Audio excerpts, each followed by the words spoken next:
Heaven does not pause for everyone, but today it paused for you. Right now, in this very second, while the world keeps spinning and billions of lives keep moving forward, eternity leaned down and whispered your name. Not the name others call you, not the title the world has given you. The name written before the foundations of the earth were laid, the name inscribed in the archives of heaven, the name that was spoken into existence long before your mother held you in her arms. That name, your name. And the reason heaven paused today is not small. It is not trivial. It is not a coincidence that you found this message, that your eyes are reading these words, that something deep inside you told you to stop, to stay, to listen. That feeling is not random. That pull is not your imagination. That is God confirming something to you that He has been preparing for a very long time. You are a chosen one, and what is being revealed to you today, specifically on the path toward July the 17th, is something that will shift the entire trajectory of your life. Not just your spiritual life, not just your inner world, your love life, your relational destiny, the person you are going to be with, the union that heaven has been quietly building while you were healing, while you were waiting, while you were wondering if love was even still written in your story. It is written. It has always been written. And God is confirming it right now, in this moment, because the appointed time has come. Before we go any further, I want you to understand something. This message did not reach you because of an algorithm. It did not reach you because of coincidence or because you happened to scroll past at the right moment. Heaven orchestrated this. God does not waste divine appointments, and this is yours. If you have been feeling a stirring in your spirit lately, a sense that something is shifting, that something important is on the horizon, that a connection you have been sensing in your heart is becoming more real by the day, then you need to hear every single word of what comes next, because what God is about to confirm to you will answer questions you have been afraid to ask out loud. You are chosen for a love that does not look the way the world expects it to look. You are chosen for a connection that will raise eyebrows, that will challenge the opinions of people around you, that will make some people uncomfortable because they do not understand the ways of God, and that is perfectly fine. Heaven does not require human approval to execute a divine plan. What God joins together is not subject to the commentary of those who were not invited into the blueprint. And the blueprint He has written for you includes a younger partner, someone whose soul is ancient even if their years are few, someone whose presence in your life is not accidental but appointed. I know what you may be thinking right now. I know the questions that are rising inside you. Is this really from God? Is this truly what heaven intends for me? Am I not too old, too broken, too far past the season where something like this could happen? Beloved chosen one, listen carefully. Those questions are not coming from wisdom. Those questions are coming from a wound. They are coming from years of being told that love has an expiration date, from years of watching others pair off while you stood waiting, from years of measuring yourself against a standard that was never designed for you in the first place. God did not design you for a standard. He designed you for a destiny. And your destiny includes this: a love that is unconventional, a love that is spirit-led, a love that is confirmed not by the world, but by the one who made you. July the 17th is not just a date on a calendar. It is a prophetic marker. It is a moment circled in the courts of heaven, where something that has been in preparation is finally being released into the natural realm. And you are standing right on the edge of it. You are days away from a confirmation that your spirit has already been receiving, but your mind has been slow to accept. Think back over the past several weeks. Think about the dreams you have had, The ones that felt too vivid to be ordinary. The ones where you woke up and felt something warm in your chest, even though you could not fully explain why. Think about the moments of unexpected peace that came over you when you thought about this person, or when you thought about the idea of this kind of love. Think about the times you felt a nudge, a whisper, a knowing, something that could not be explained away by logic or reason. Those were not coincidences. Those were divine communications. Heaven has been speaking to you, preparing you, moving you closer to the edge of your breakthrough, and today that preparation is being made plain. You are not like the rest. You have always known that, even when the knowing made you feel lonely, even when standing apart from the crowd felt more like a burden than a blessing.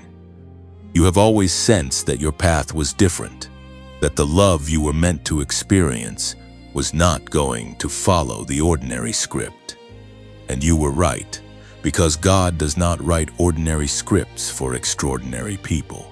He writes stories that confound the wise, stories that humble the proud, stories that make even the skeptic stop and say that this could only have come from above.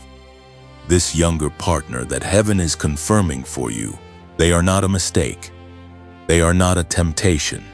They are not a phase or a distraction. They are an assignment from God, placed in the precise season of your life, where their energy, their perspective, their spirit, and their love will complement everything you carry.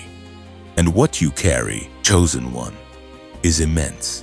You carry wisdom that took years to build. You carry a depth of love that most people have never known.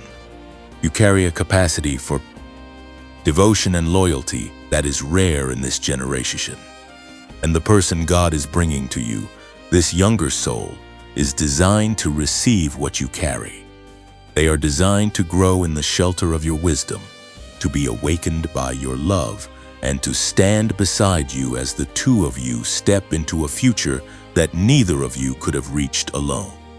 Heaven does not make mistakes, and heaven does not pause for nothing. The fact that eternity leaned down and whispered your name today means that what is coming is significant. It means that God has looked at the entire timeline of your life, every sorrow, every delay, every closed door, every prayer you whispered in the dark, and He has said that the appointed time is now, not next year, not in another season now. July the 17th is almost here, and what it carries for you is a confirmation of love, of destiny, of union, of a beginning that will mark the rest of your life. So right now, before we go deeper into this message, I want you to do something. I want you to type the number 77 in the comments right now. Not because it is a ritual, not because it is a magic number, but because it is an act of faith. It is you declaring to heaven that you receive this message, that you are open to what God is confirming, that you are not going to let fear or doubt talk you out of your blessing before it even arrives. Type 77 right now and watch what God does in the coming days. And if this message is already stirring something powerful inside you, if you can feel the truth of these words landing in a place deeper than your mind, then please share this video right now with someone who needs to hear it. Like this video as an act of agreement with what heaven is releasing over your life. And if you are not yet subscribed to this channel, do it right now, because what is coming in the rest of this message is going to go deeper, speak louder, and confirm more than you are expecting. You were not meant to stumble on this message and walk away unchanged. You were brought here because July the 17th is your moment. And heaven is not done speaking to you yet. There is something the world has never fully understood about the ways of God, and it is this: heaven does not operate by the rule book that human society has written. The rules that govern divine love, divine assignment, and divine partnership were not drafted in boardrooms or shaped by cultural or voted on by committees of people who decided what was acceptable and what was not. They were written in eternity, before time began, by a God who sees the end from the beginning and who has never once made a decision based on what is fashionable or convenient or socially palatable. And when God chooses to break the conventions that the world holds sacred, He does not do it carelessly. He does not do it to cause chaos or confusion. He does it because the deeper covenant He is building requires something that conventional thinking cannot produce. You have spent a great deal of your life being shaped by what people around you believed love was supposed to look like.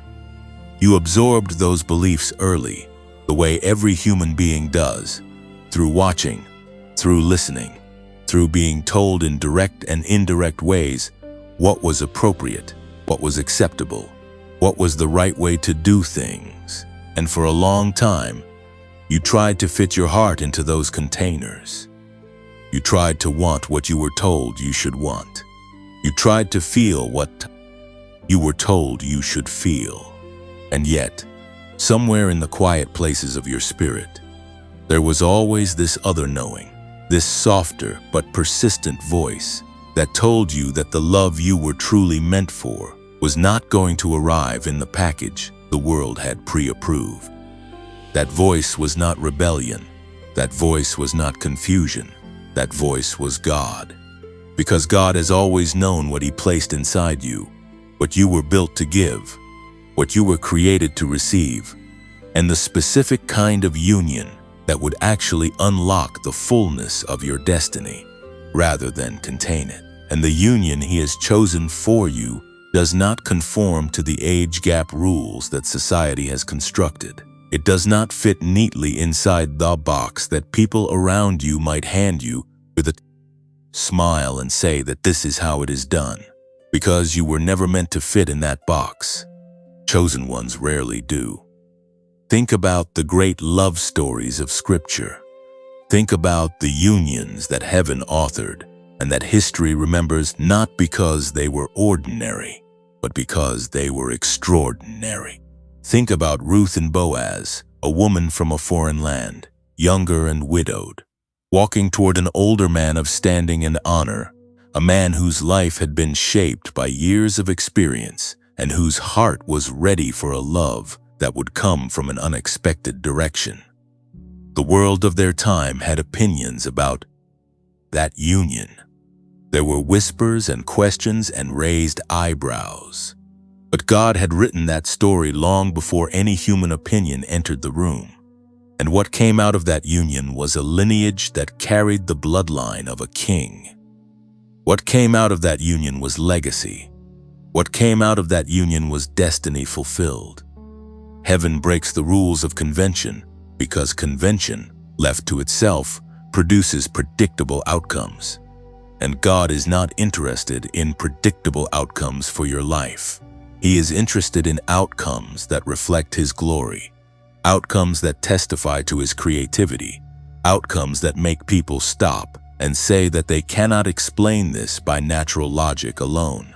Your love story is one of those outcomes. The connection being confirmed for you and this younger partner is not a footnote in your story. It is a headline. It is a turning point.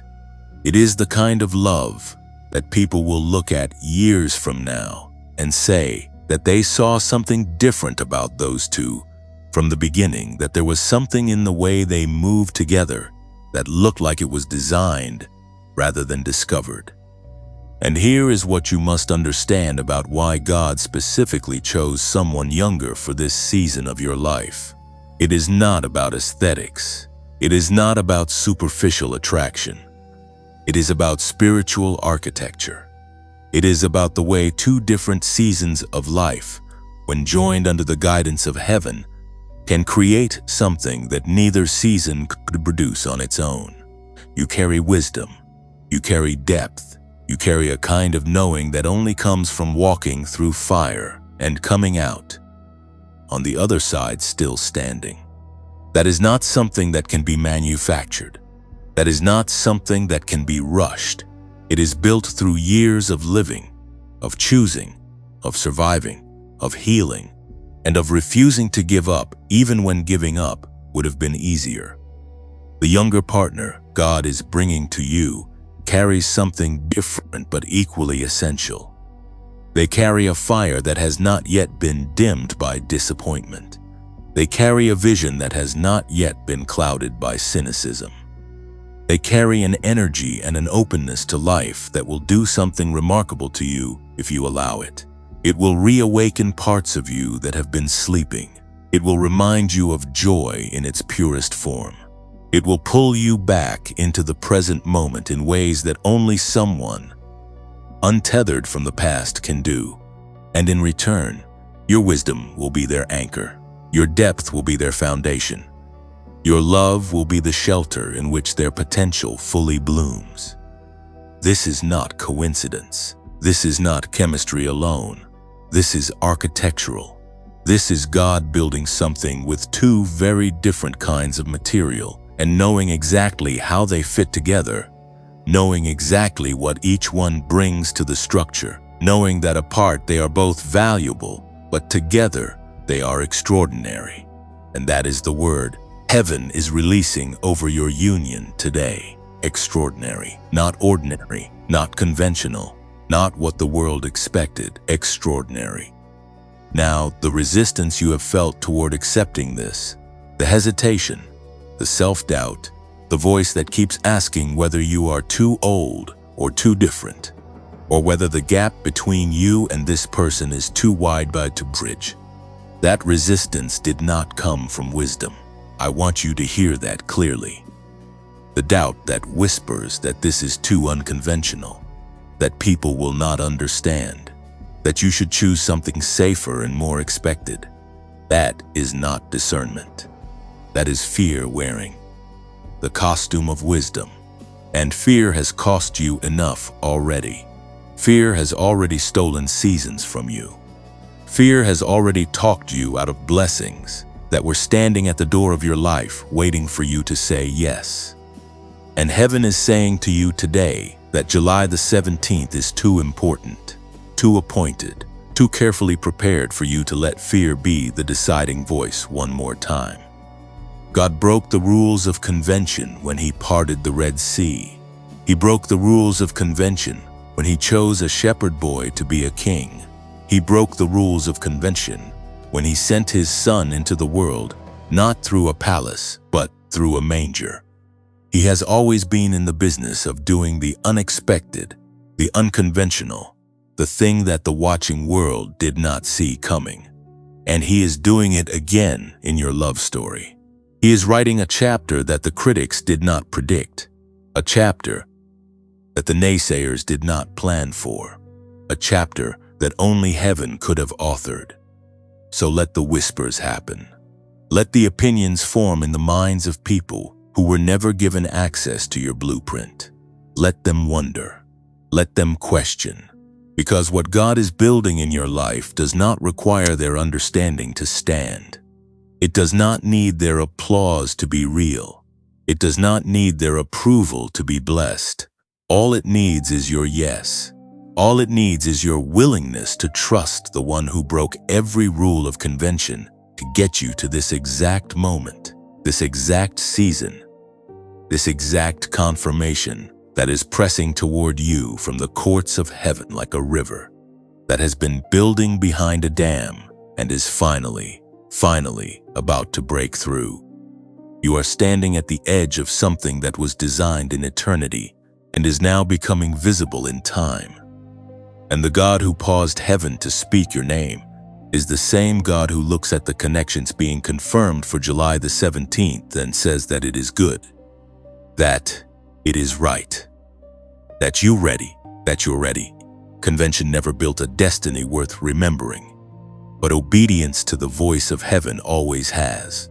There is a particular kind of sign that heaven sends that does not announce itself loudly. It does not arrive with thunder or with a voice from the sky.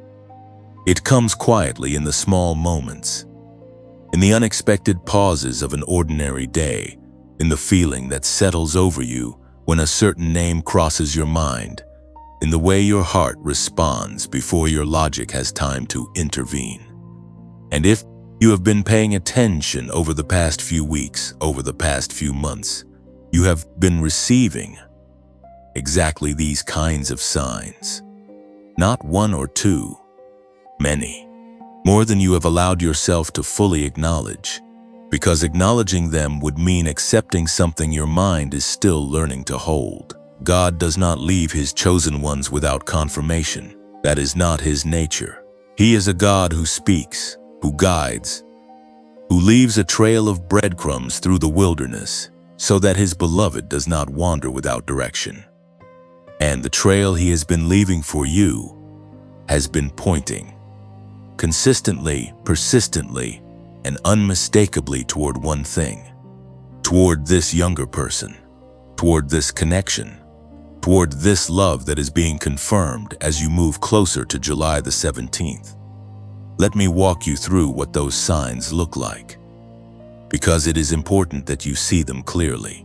It is important that you stop dismissing them as imagination and start receiving them as the divine communications they truly are. The first sign is the one that most chosen ones experience but rarely talk about openly. It is the dream. Not the ordinary dreams that fade within minutes of waking, but the vivid, emotionally charged dreams that stay with you throughout the day. The ones that leave a residue of feeling that no amount of distraction can wash away. In these dreams, you have seen a face, felt a presence, experienced a warmth that was so real it surprised you when you opened your eyes and found yourself alone. That dream was not your subconscious wandering. That was heaven, showing you something that already exists in the spirit realm and is in the process of becoming real in the natural one. The second sign is the number pattern. If you have been seeing repeated numbers lately, if certain sequences have been appearing on clocks, on receipts, on license plates, in places you did not expect, pay attention to what you were thinking or feeling in the precise moment those numbers appeared. Because God often uses those moments of numerical repetition to put a divine stamp on a thought, to say that what you were just thinking about is on my radar, that I see it, that I am in it, that you are not imagining things. Many chosen ones who receive this message have been seeing numbers that speak to new beginnings, to divine alignment, to covenant being established. And the appearance of those numbers in connection with thoughts of this younger person Essen is not accidental. It is confirmation. The third sign is the peace that does not make sense. There are moments when you think about this connection, and by all the logic of the world, you should feel anxiety. You should feel uncertainty. You should feel the weight of all the questions that surround a love like this. And yet, in those moments, instead of anxiety, there is a stillness. There is a quiet that settles over your spirit like a hand being placed gently on your shoulder. That peace, the kind that the Apostle Paul described as surpassing all understanding in the letter to the Philippians, that peace is a signature. It is God saying that his hand is on this, that what you are feeling is safe to feel, that the direction you are sensing is the right one. The fourth sign is the way this person keeps returning to your thoughts, even when you try to redirect your focus. You have given yourself many reasons to stop thinking about them. You have reminded yourself of the age difference, of what others might say, of the complications that could arise, and yet they come back, not in an obsessive way, not in a way that feels unhealthy, but in a quiet, persistent way, like a gentle tap on the shoulder that refuses to be ignored. That returning is not weakness. That returning is a divine tether. Heaven placed that thought on a loop, because there is something there that God does not want you to walk away from, before you have fully understood what he is trying to show you. The fifth sign is the specific timing of when this connection became more vivid in your spirit. For many who are receiving, This message today, there was a particular moment, a specific turning point. Perhaps a conversation, perhaps a moment of unexpected eye contact, perhaps a message received or a memory triggered, where something shifted, where what had been a background awareness suddenly moved to the foreground, where you found yourself thinking that there is something here that I cannot explain, but that I cannot ignore either. That shift was not random. That was a divine activation. Heaven turned up the volume on something that had been playing softly in the background for a reason. Because the appointed time was drawing near. Because July the 17th was approaching, and God needed you awake and attentive. These signs are not given to everyone. They are given to those who are positioned to receive them, to those whose hearts have been prepared through the seasons of waiting and healing and growing, to those who have been refined enough to hold a love of this magnitude without letting it slip through fingers still closed by fear. You are one of those people. The fact that these signs are resonating with you right now, the fact that as you read or hear these words, something inside you is nodding. Something inside you is saying, yes, this is what I have been experiencing. That recognition itself is a sign. God is confirming to you through this very message that you are on the right path, that what you have been sensing is real, and that what is coming on July the 17th is greater than what your imagination has allowed you to picture. Do not shrink back from what heaven is showing you. Do not allow the voice of reason to talk you out of what the voice of the Spirit has been whispering consistently and lovingly. Reason is a gift, but it was never designed to be the final authority on matters that belong to the kingdom of God. Faith is the currency of heaven, and right now heaven is asking you to spend a little of it, to lean into what you have been sensing, to trust that the God who created the universe and who knows the number of hairs on your head is more than capable of guiding your heart to the right person at the right time.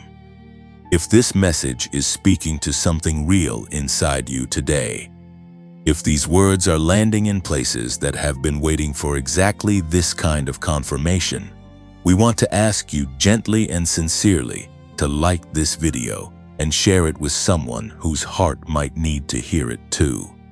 And if you are not yet part of this community, subscribe so that you never miss a message that heaven may be sending specifically for your season. We also want to say something from a place of genuine gratitude. This ministry exists because people like you show up and listen and allow these words to reach them. If this channel has brought value to your life and you feel led to help us continue and sustain this work, there is a support link in the description below. Every act of generosity is completely voluntary and deeply appreciated. And whether or not you are in a position to give, please know that we are grateful simply because you are here, because you are listening, because you chose to stay. That matters more than we can express. There is a kind of pain that does not have a name in any language spoken on earth. And yet every person who has walked through a season of deep loneliness knows exactly what it feels like. It is the pain of lying awake in the middle of the night with the full weight of silence pressing against your chest. It is the pain of watching other people move through life seemingly connected, seemingly loved, seemingly chosen, while something inside you quietly wonders whether that kind of belonging was ever meant for you. It is the pain of hoping and then having that hope disappointed so many times that eventually hoping itself begins to feel like a form of self-harm, something you protect yourself from rather than something you allow yourself to do. You have felt that pain. Not once, not briefly. You have lived inside it for longer than anyone around you probably knows, because you are the kind of person who carries weight privately, who smiles in public while processing grief in places no one is invited to see. And here is what heaven wants you to know about every single one of those painful seasons. None of them were wasted. Not one night of tears fell to the ground unnoticed by God.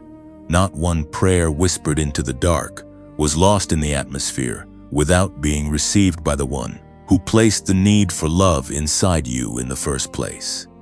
Every closed door, every relationship that ended before it should have begun, every connection that promised something beautiful and then dissolved into disappointment, every moment of rejection, every season of being overlooked, every year of waiting when it felt like the whole world was moving forward while you stood still, all of it, every last piece of it, was working together under the direction of a God who does not waste pain when he can use it as preparation.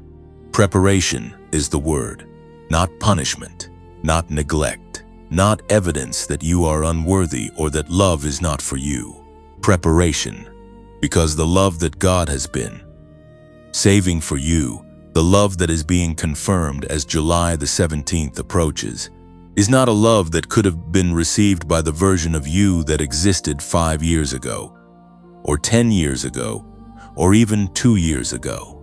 That love required a version of you that had been through the fire and come out refined. That love required a version of you that had learned, through painful experience, what real love is not, so that when real love arrives, you would have the discernment to recognize it and the courage to receive it without running. Think about the relationship that broke you the most. The one that left a mark so deep you wondered for a long time whether it would ever fully heal. In that relationship, you learned something that no classroom could have taught you and no sermon could have fully prepared you for. You learned where your boundaries needed to be. You learned what your heart requires to feel truly safe. You learned the difference between someone who loves the idea of you and someone who loves the actual you. All of you, including the complicated parts, including the quiet parts, including the parts you have never fully shown to anyone because you were not sure they would stay if they saw the whole picture. That knowledge, that hard-won, tear-stained wisdom, is not a wound anymore. It is a weapon. It is the very thing that will protect the love God is bringing you from being undermined by the same patterns that destroyed what came before. And think about the loneliness, the long stretches of being alone, of sitting with yourself in ways that felt unbearable at first, and then gradually, slowly, became something else entirely. Because in that loneliness, something happened that you may not have fully recognized at the time. You became acquainted with yourself in a way that people who move from relationship to relationship without pause never get to experience. You discovered what you actually believe, apart from the influence of a partner. You discovered what brings you joy when there is no one else's preference to factor in. You discovered your own strength, the kind that only reveals itself when there is no one else to lean on, when the only option is to hold yourself up and keep moving forward, because stopping is not something your spirit will allow.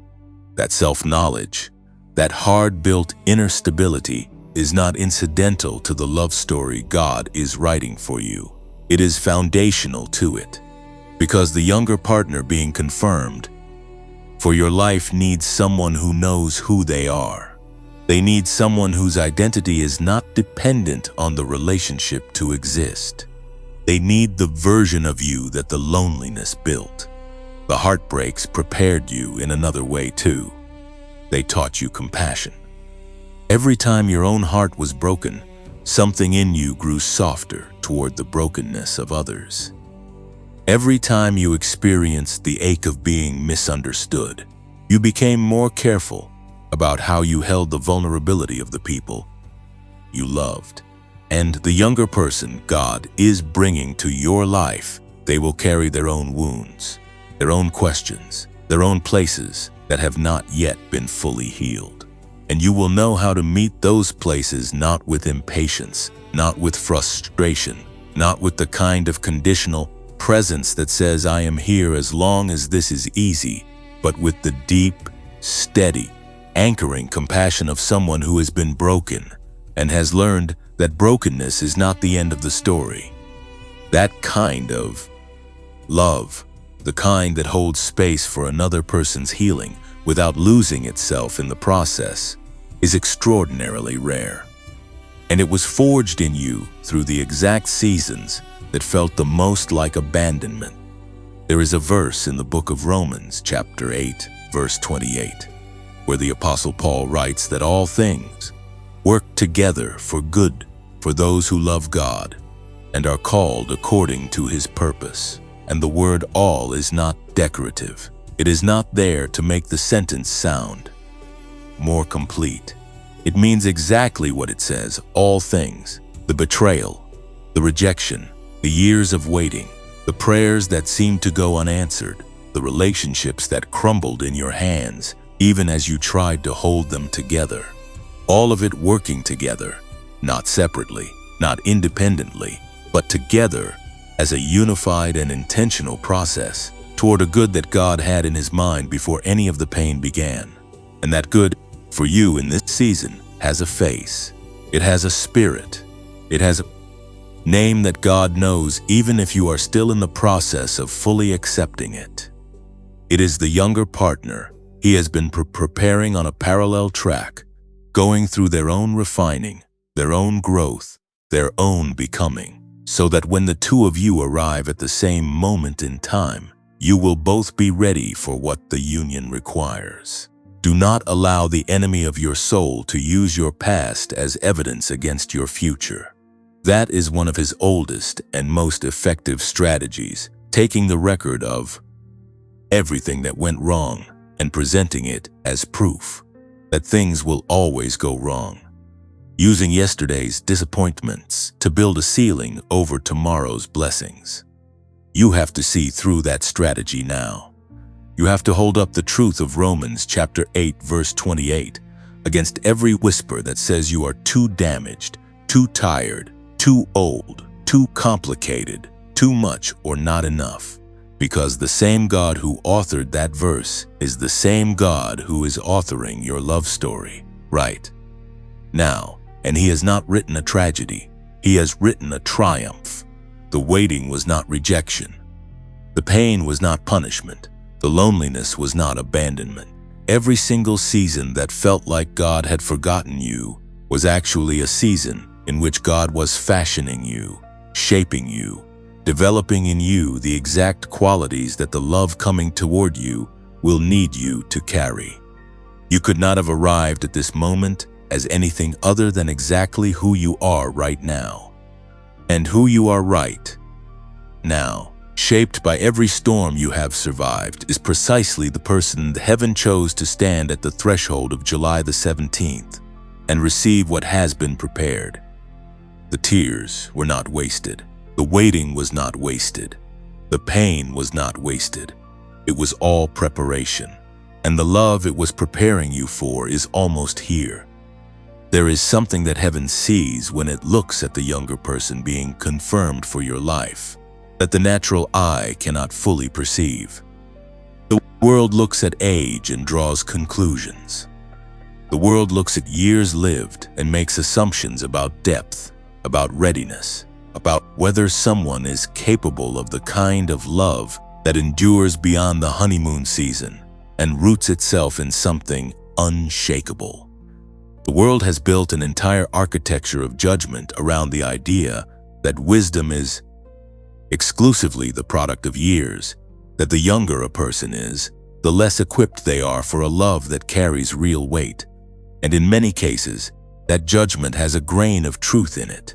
But God does not work in generalizations. God works in specifics.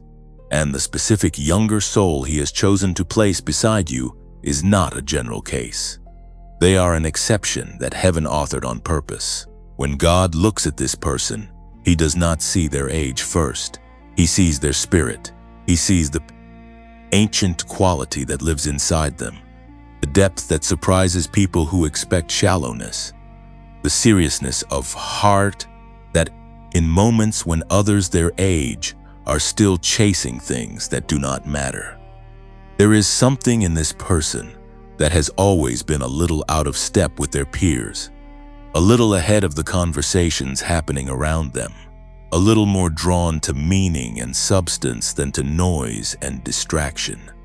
You may have noticed this about them. You may have found yourself surprised by the way they think, by the things they say that reveal a level of awareness that their years alone cannot account for. That is not an accident. That is God's signature on a soul. He has been preparing for a very specific purpose, the purpose of standing beside you.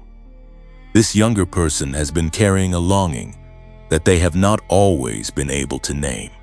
They have felt it in the quiet moments, in the spaces between the ordinary activities of their life, a sense that they were meant for something more, that the connections available to them in their immediate world were not quite reaching the part of them that needed to be reached. They have sat with friends their own age and felt the subtle distance of being slightly different, of wanting conversations that go deeper, of feeling that their heart was operating at a frequency that the people immediately around them could not quite match. They have wondered about this. They have questioned it.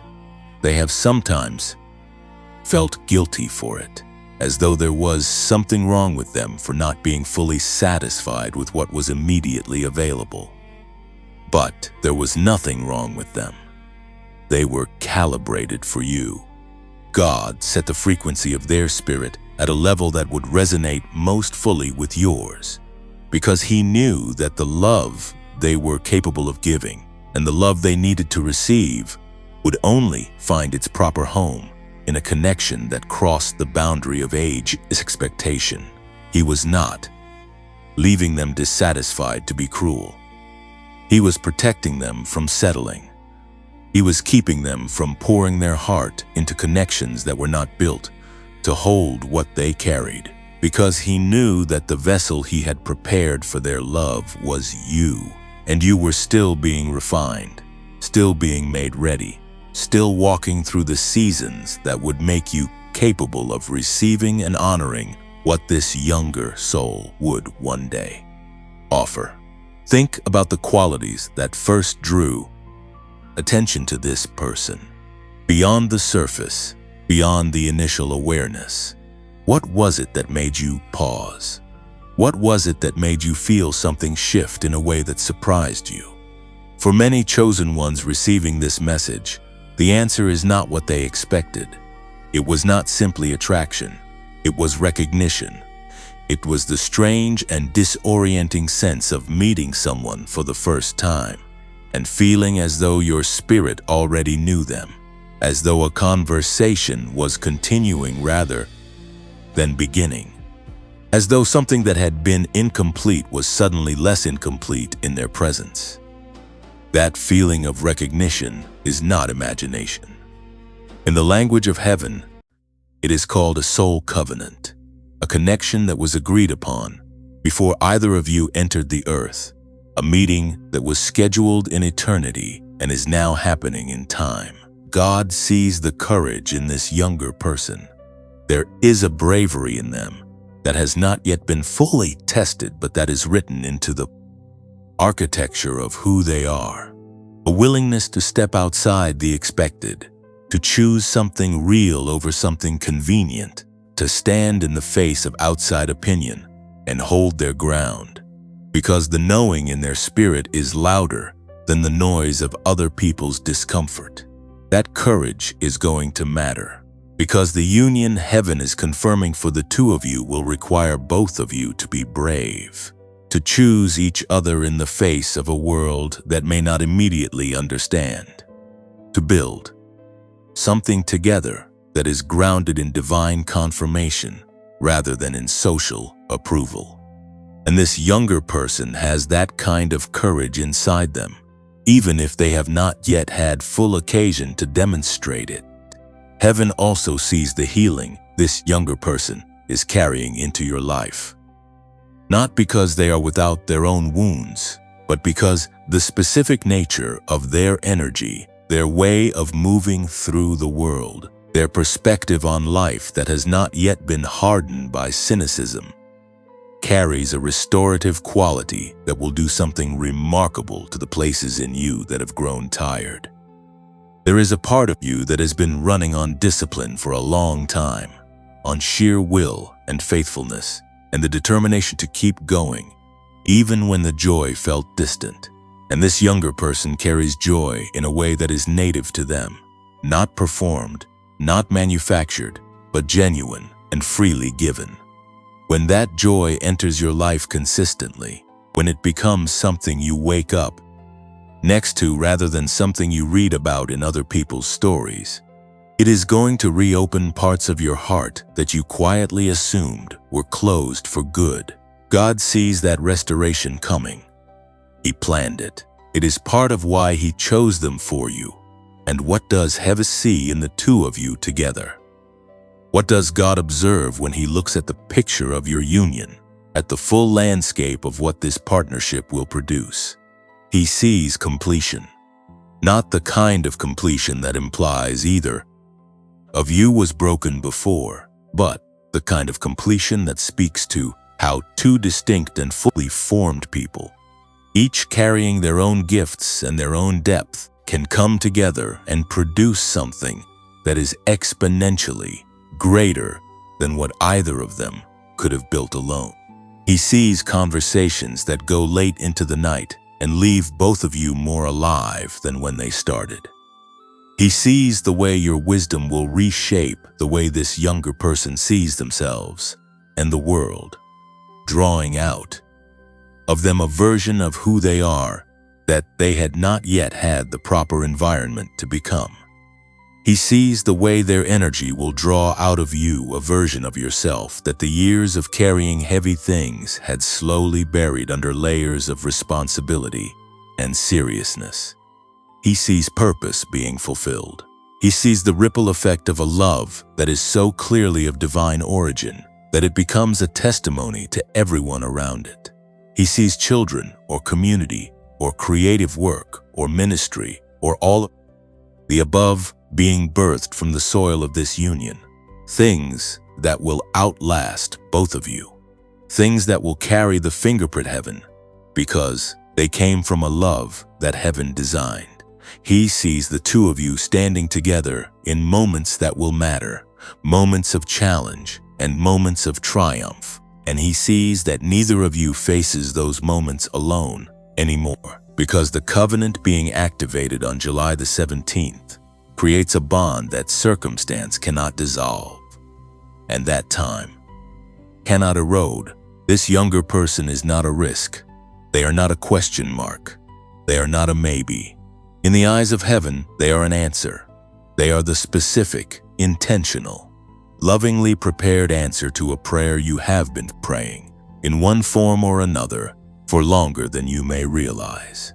And God, who hears every prayer and forgets none of them, is about to make that answer visible in a way that will leave you without any more room for doubt.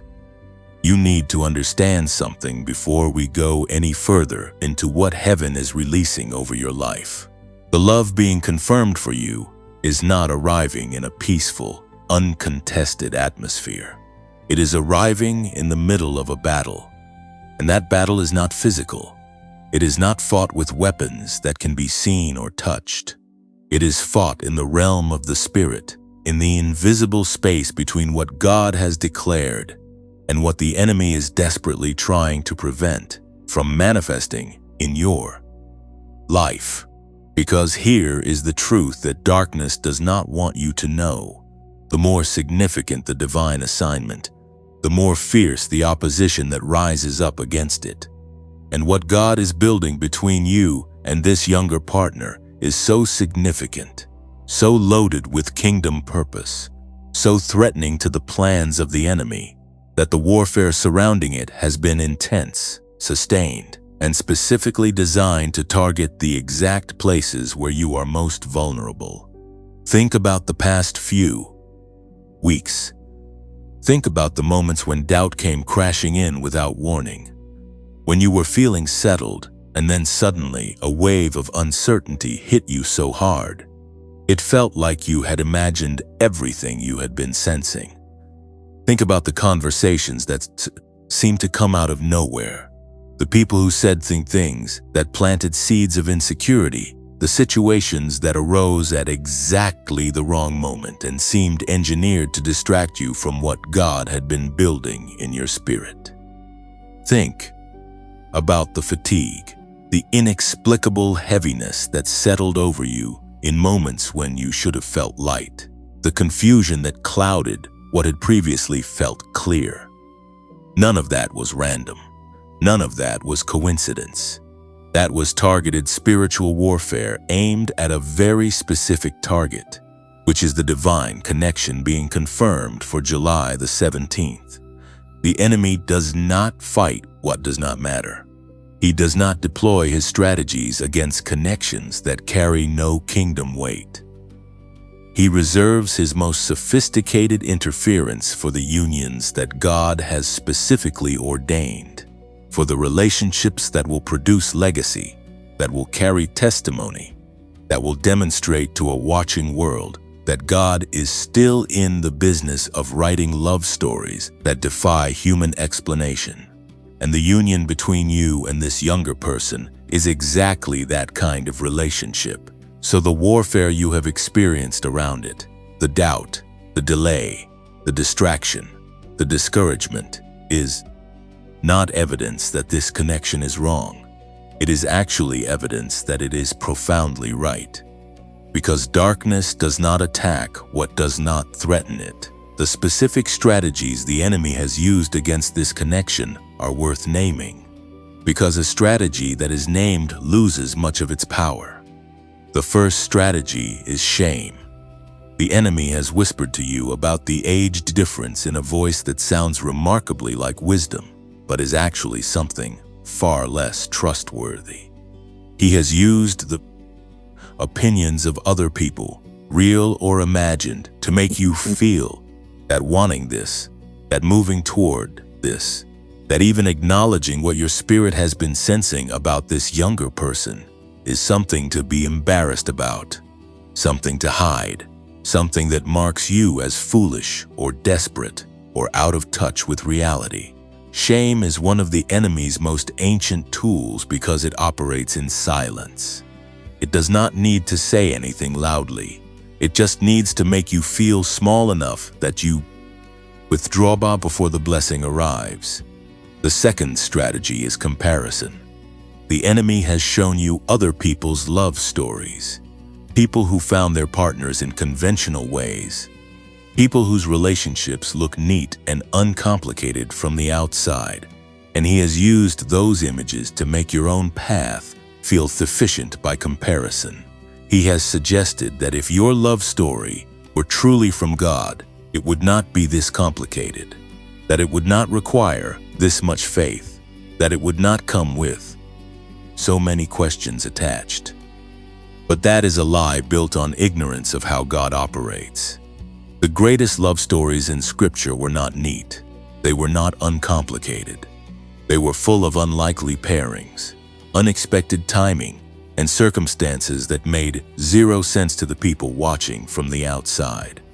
And yet God was in every one of them, writing something that the neatness of convention could never have produced. The third strategy is delay. The enemy knows that time is one of the most effective weapons against faith, that if he can keep you waiting long enough, if he can insert enough obstacles and interruptions between you and what God has promised, there is a chance your hope will erode before the manifestation arrives. He has been working this strategy against your connection with this younger person for longer than you know. Every time something seemed about to move forward and then stalled, every time a moment of potential connection was interrupted by circumstance, every time the path forward seemed clear and then suddenly fogged over, that was delay. being manufactured in the spiritual realm to keep you from what God had already confirmed in eternity. But here is what the enemy cannot do. He cannot cancel what God has covenanted. He cannot delete what heaven has written. He cannot reach into the archives of eternity and remove your name from the assignment that God placed it on before the world began. He can delay, he can distract, he can discourage, but he cannot destroy. And the God who allowed the battle also appointed the victory. July the 17th is not a date the enemy gets to rewrite. It is a date that heaven set, and what heaven sets, no force in the natural or spiritual realm has the authority to undo. Your assignment right now, in this season of warfare, is to stand. Not to fight in your own strength. Not to wrestle with the doubt and the shame and the confusion, as though the outcome depended on your ability to overpower them through sheer mental effort.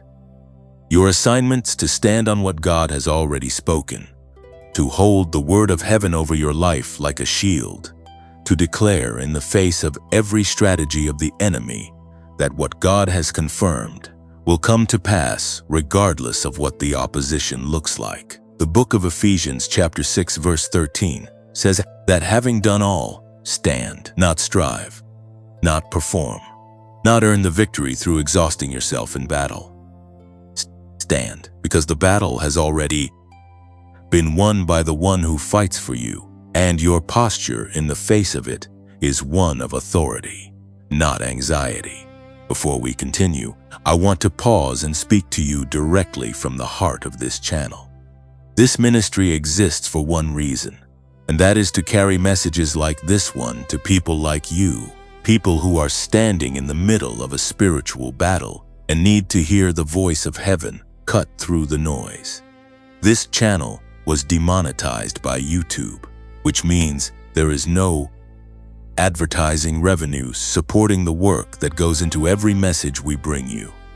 But that has not stopped us, and it will not stop us, because this is not a business. This is a calling. Every video we produce as an act of service, as an offering to God and to the community of chosen ones who gather here.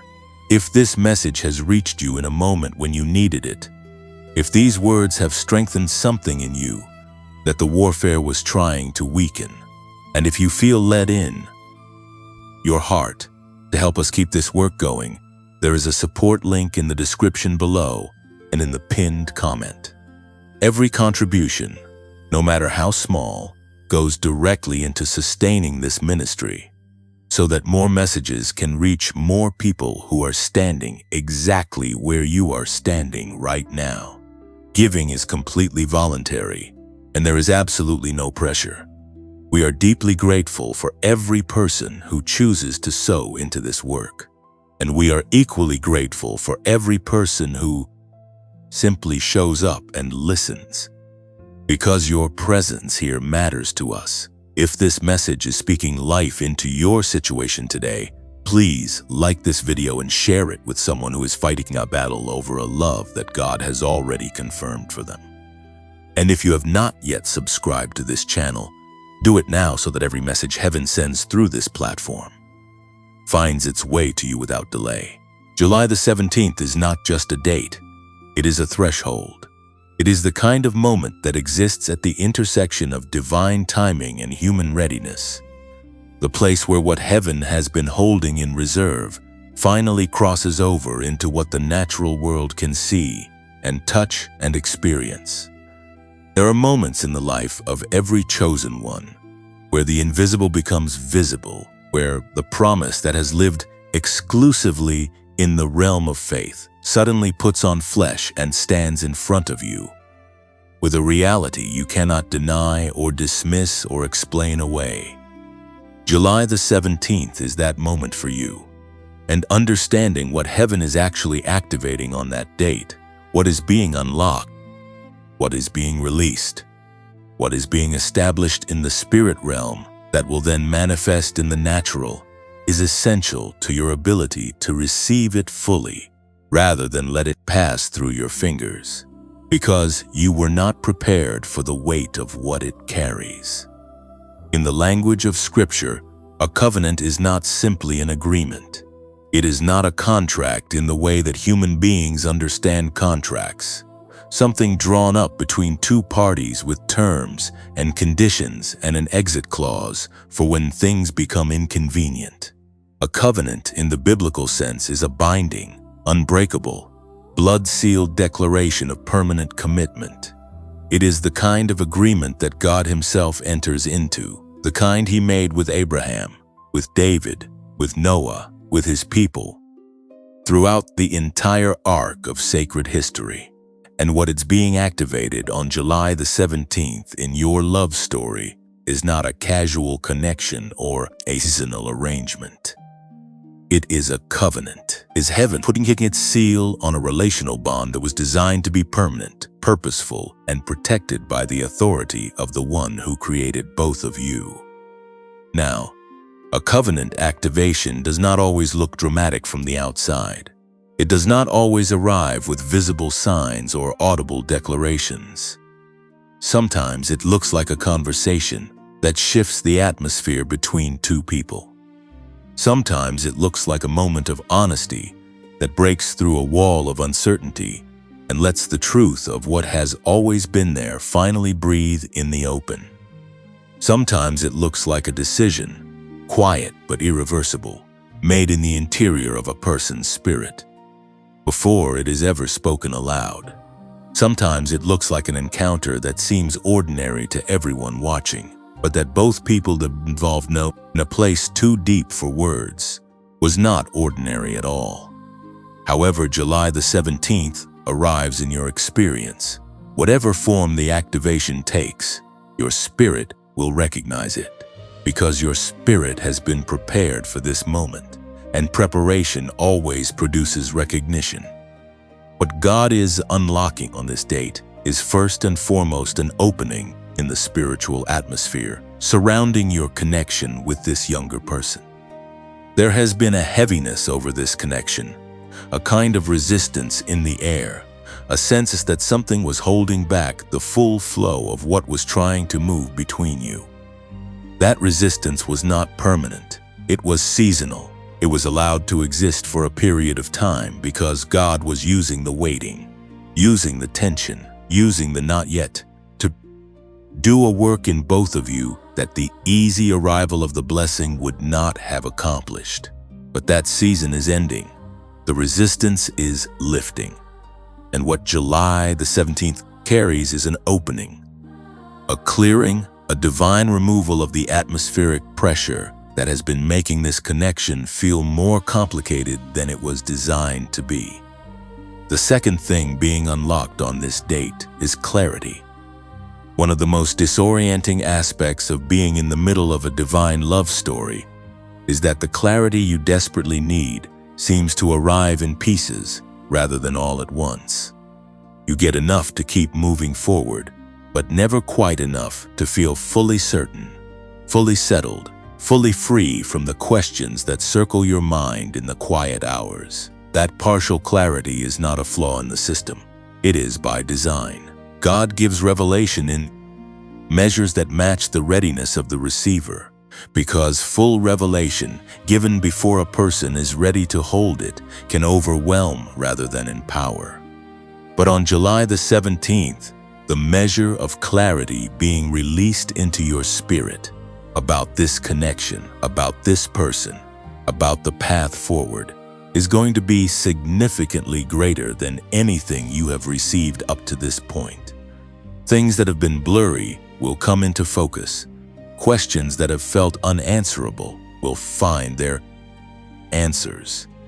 The fog that has surrounded certain aspects of this situation will lift in ways that leave you wondering how you could not see it clearly before. The third unlocking is one of the most practically significant. It is the unlocking of communication. There is something about the way this connection has been moving that has made full, honest, open communication feel difficult. Perhaps it's been a fear of saying too much, of revealing the depth of what you feel before you were certain it would be received safely.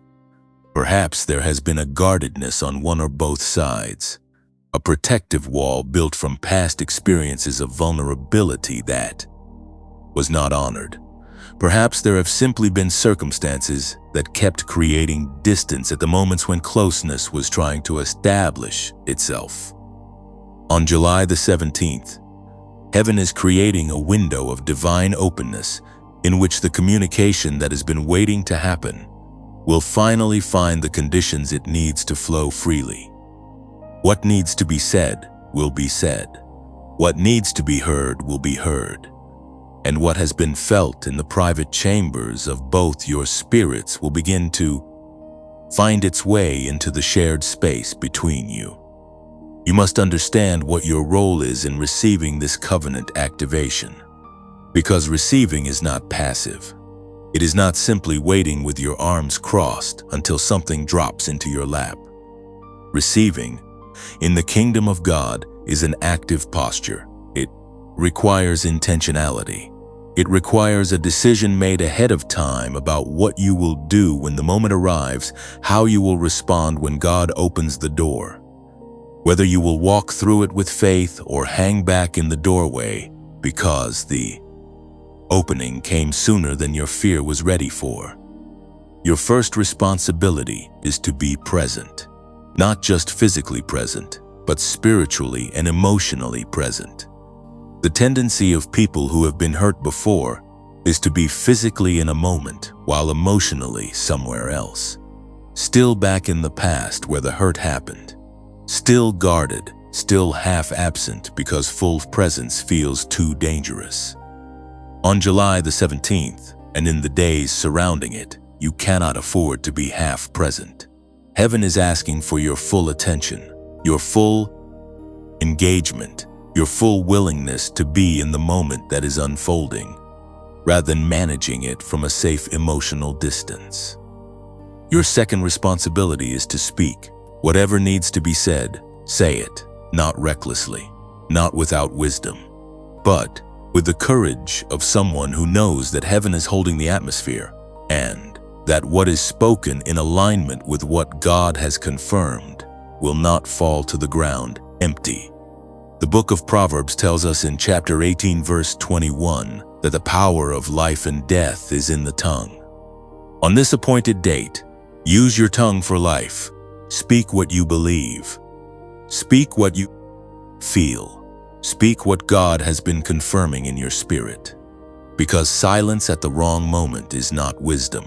It is the fear of rejection disguising itself as discretion. Your third responsibility is to trust, not to understand everything, not to have every question answered before you take a single step, but to trust the God who paused heaven to speak your name, who authored the signs, who prepared the person, who designed the covenant, and who has brought you to the threshold of July the 17th with everything you need to walk through what is waiting on the other side. The covenant being activated on this date was not written by human hands. It was written by the finger of God. And what God writes does not need human permission to stand. There is a moment in every divine love story where the person standing at the threshold of their blessing has to make a decision that no one else can make for them. It is not a complicated decision when you strip away all the noise surrounding it. It is actually a very simple one. But simple does not mean easy. Because the decision being asked of you right now, in this season, as July the 17th draws closer with each passing day, is the decision to walk forward in boldness toward the person and the love that God has already confirmed for you, regardless of what fear says, regardless of what other people think, regardless of the voice inside you that has been conditioned by years of disappointment to brace for the worst, even when heaven is clearly promising the best. Boldness is not the absence of fear. Let that land for a moment, because this is one of the most misunderstood truths in the life of a chosen one.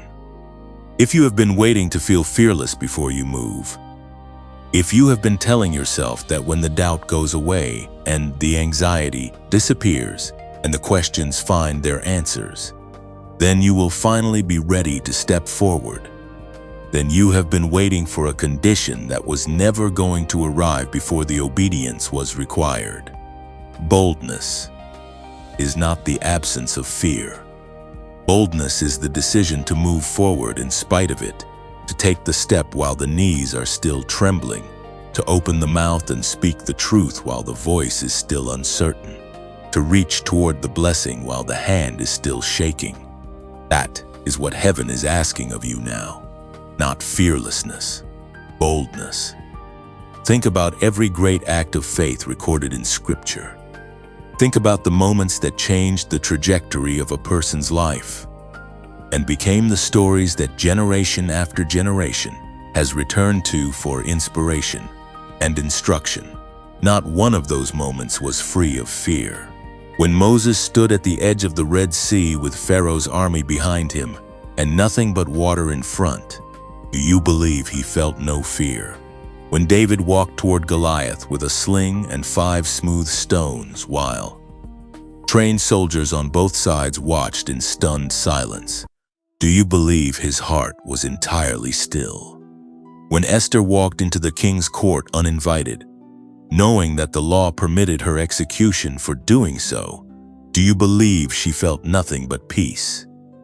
They all felt the fear, and they moved anyway, because they had something that was stronger than the fear, which was the knowledge that God had spoken, and the conviction that the voice of heaven was more trustworthy than the voice of their own trembling.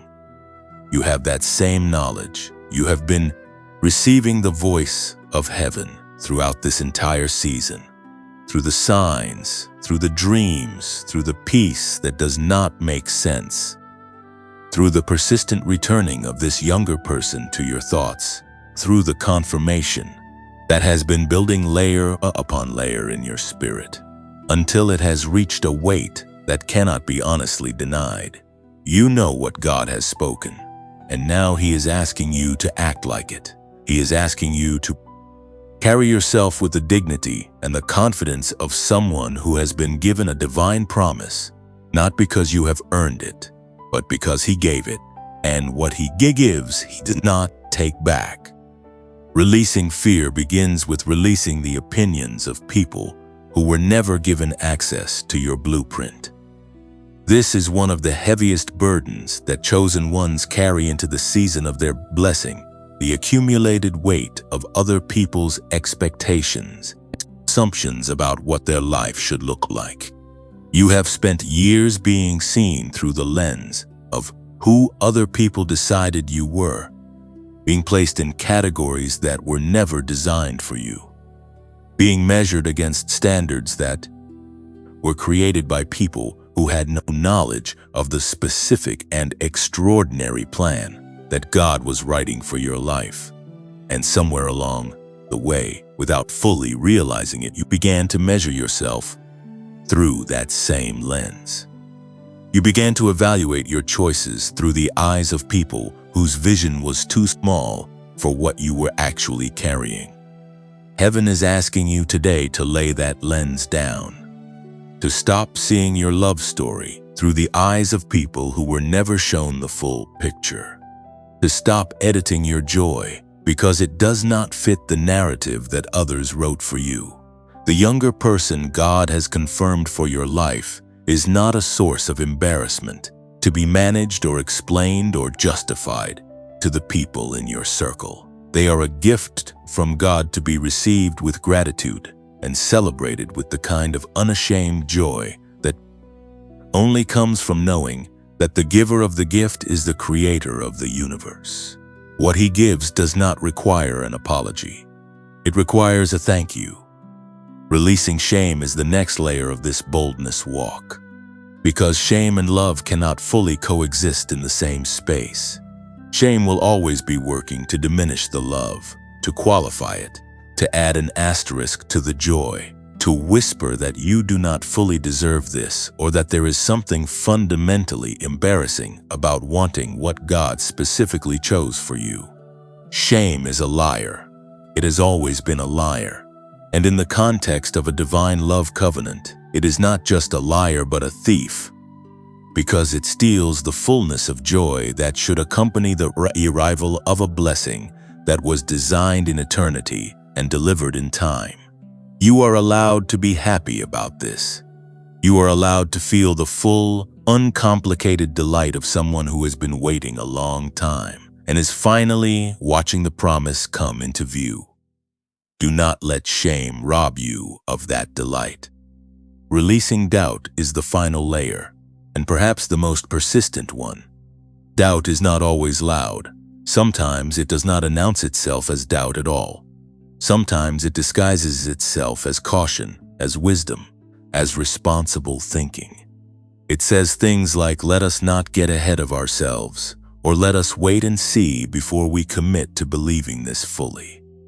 And while genuine wisdom does counsel, patience, and discernment, there is a difference between discernment and the kind of chronic uncertainty that never fully allows itself to receive what God is offering. You have discerned enough. The signs have been clear. The confirmation has been consistent. The peace has been real. At some point, the discernment phase ends and the receiving phase must begin. That point is now. Walk toward this love with your head up. Walk toward it with the posture of someone who knows that the God who created everything that exists took time to write your love story personally, specifically, and with extraordinary care. Walk toward the younger person heaven has confirmed for you, not apologetically, not tentatively, not with one foot already positioned to retreat if things get uncomfortable, but with the full-bodied, full-hearted, full-spirited boldness of someone who knows whose they are and what they have been promised. Right now, in this moment, I want you to make a declaration. I want you to type these 4 words in the comments below. Type, "I claim my love," 4 words, a declaration of faith, a statement to heaven and to the enemy and to every doubt that has tried to talk you out of what God has confirmed. I claim my love. Type it right now and watch what begins to shift in the atmosphere around this connection as you cross from passive hoping into active declaration. Your words carry power. Use them. You were not built to shrink. You were not built to hide your blessing or apologize for your joy, or explain your love to people who were never given eyes to see it. You were built to receive what God prepared, to walk in what heaven confirmed, and to live the story that eternity wrote. Walk into it boldly. July the 17th is waiting. Close your eyes for a moment. Not literally if you are driving or doing something that requires your attention, but in the way that the Spirit closes its eyes, the way that the inner person quiets itself and turns away from the noise of the present, to look at something that exists just beyond the horizon of what is currently visible. Because what God wants to show you right now is not what is. It is what is coming. It is the life that heaven has been designing for you and this younger partner. The future that exists in the mind of God as a completed picture, even while you are still standing in the middle of the canvas, with paint on your hands, wondering how all the separate strokes are going to come together into something coherent and beautiful. God sees the finished painting, and what He sees is extraordinary. The life heaven has written for the 2 of you does not begin with perfection. It begins with presence.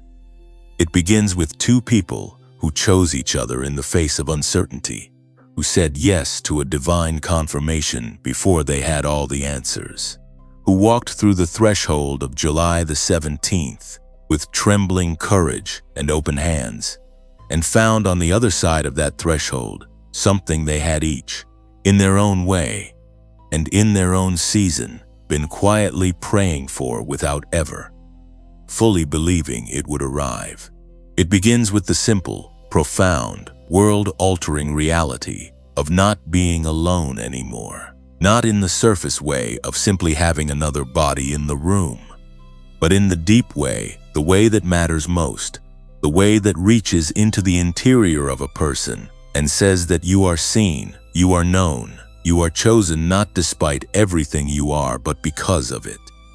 In the life God has designed for your union, your wisdom and this younger person's fire will create something that neither of you has experienced before, which is a love that is simultaneously stable and alive. Most people spend their relational lives chasing one at the expense of the other. They find stability and lose the aliveness, the sense of discovery, the electricity of two people who are genuinely fascinated by each other and who wake up each day with the feeling that there is still more to learn, still more to explore, still more territory in the landscape of each other that has not yet been fully mapped. Or they find the aliveness and lose the stability, the grounding, the safety of a love that does not shift with every change in circumstance, that holds its shape under pressure. That is the same in private as it is in public. God has designed your union to carry both. Your depth and groundedness will be the foundation on which the aliveness of this younger person's energy can dance without the fear of collapse.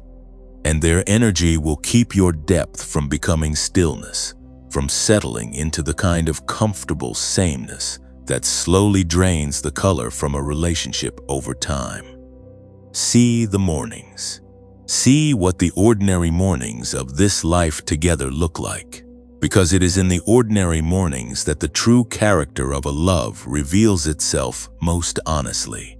Not in the grand gestures and the milestone moments, but in the quiet, unremarkable Tuesday morning when the coffee is brewing and the light is coming through the window at a particular angle, and you look across the room at this younger person and something in your chest does a thing that surprises you because you were not expecting to feel it so strongly on an ordinary Tuesday. That feeling is not the beginning wearing off. In the life God has designed for you, that feeling is designed to deepen rather than diminish over time, because the foundation underneath it is not chemistry alone, but covenant. And covenant, unlike chemistry, does not have a half-life. See the conversations. The ones that start about something small and end up somewhere vast, somewhere neither of you expected when the conversation began.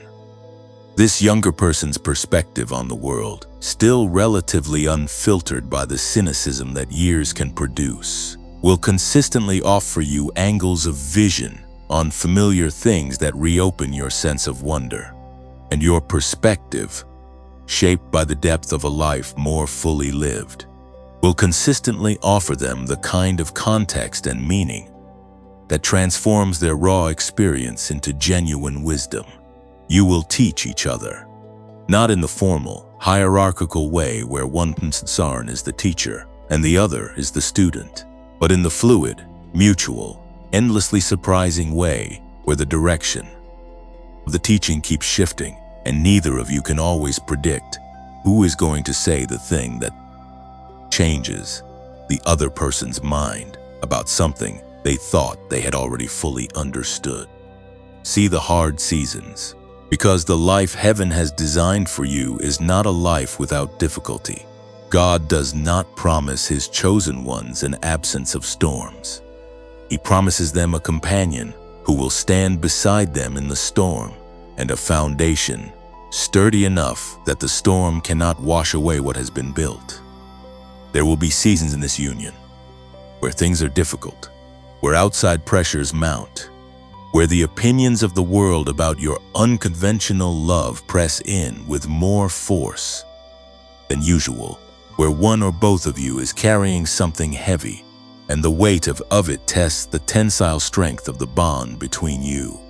And in those seasons, you will discover something that becomes one of the most treasured realizations of your entire life, which is that this person, this younger soul that God confirmed for you, does not leave when it gets hard. They stay, not out of obligation, not out of fear of being alone, They stay because what exists between you is real enough and rooted enough that difficulty cannot dislodge it. See the purpose being fulfilled through this union. Because God did not bring two people with this much combined potential together simply for their own private happiness, as beautiful and necessary as that happiness is. He brought you together because there is work to be done in the world that requires what you carry together, work that neither of you could do as effectively alone. Perhaps it is raising children who will carry the fingerprint of heaven into a generation that desperately needs it. Perhaps it is building something, a ministry, a business, a creative body of work, a community that becomes a vehicle for the love and the wisdom that your union produces. Perhaps it is simply the daily, consistent, quiet testimony of two people who love each other in a way that makes the people around them believe again in the possibility of real love in a world that has become increasingly cynical about whether love of this quality still exists. See the legacy. See what this union leaves behind when your years together have stretched into decades and the life God designed for you has had time to fully unfold.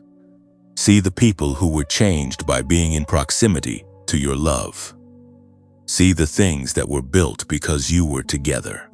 See the version of the younger person you loved who grew into their full potential under the shelter of your wisdom and your faithfulness. See the version of yourself that only became possible because this love came and reopened every part of you that had been quietly closing. See the gratitude, the deep, settled, unshakable gratitude of two people who know that they almost did not choose this, who remember the fear and the doubt and the questions, and who can look back from the vantage point of a life fully lived together and say, with absolute certainty, that saying yes to what God confirmed was the best decision either of them ever made. This is not fantasy. This is not wishful thinking dressed in spiritual language to make it more palatable. This is the actual future that God has written for you. This is the life that heaven designed when it chose this younger person for you and you for them. This is what is waiting on the other side of the courage that July the 7th is asking you to find. The painting is already finished in the mind of God. All that remains is for you to step into the frame and let the story that was written in eternity begin to tell itself in time. You have come a long way in this message, not just through the words, not just through the sections and the revelations and the confirmations that have been building one upon the other since the moment heaven paused and whispered your name at the very beginning.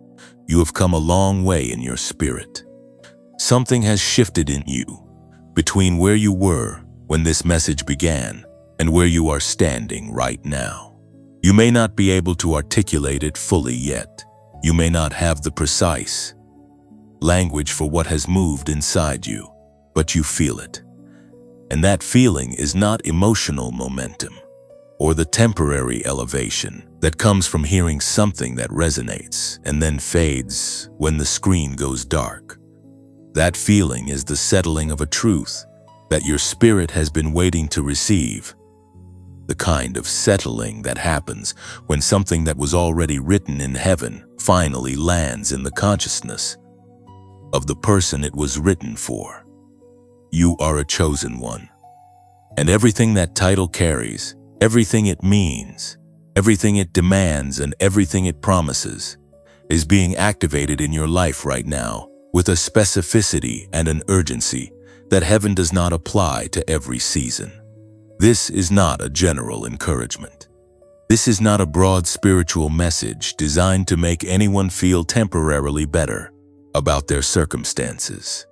This is a targeted, personally delivered, divinely orchestrated confirmation that the love God has been preparing for you is real, that the younger partner heaven has chosen for you is real, that July the 17th is a real and appointed threshold in your life, and that what waits on the other side of that threshold is greater than anything you have yet allowed yourself to fully imagine.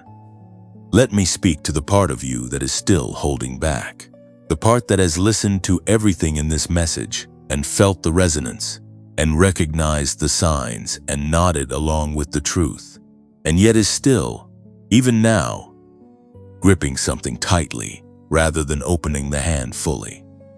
I know that part of you.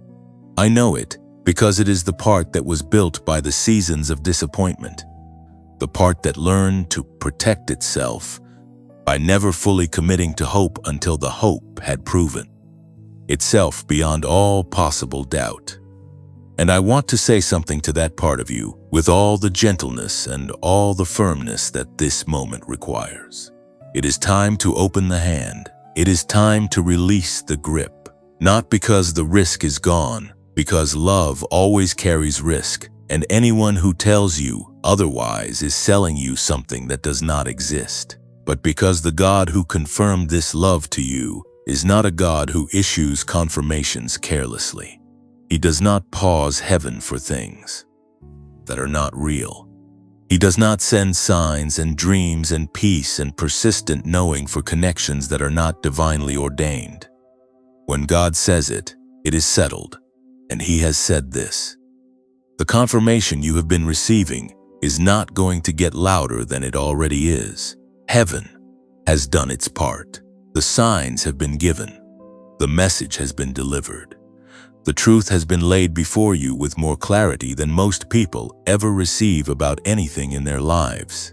And now the next move belongs to you. Not because God is finished working. He is never finished working. But because there is a collaboration required in the fulfillment of every divine promise. A partnership between heaven's declaration and the human response to that declaration. Faith without works is dead. The book of James tells us in chapter 2, verse 17.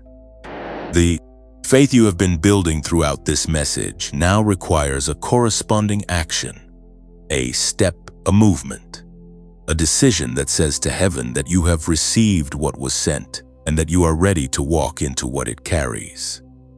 Walk into July the 17th with expectation, not the anxious, white-knuckled expectation of someone who is not sure what they are expecting, but is afraid of being disappointed again. The open, settled, deeply rooted expectation of someone who knows that what God has promised is already done in the Spirit and is simply in the process of becoming visible in the natural.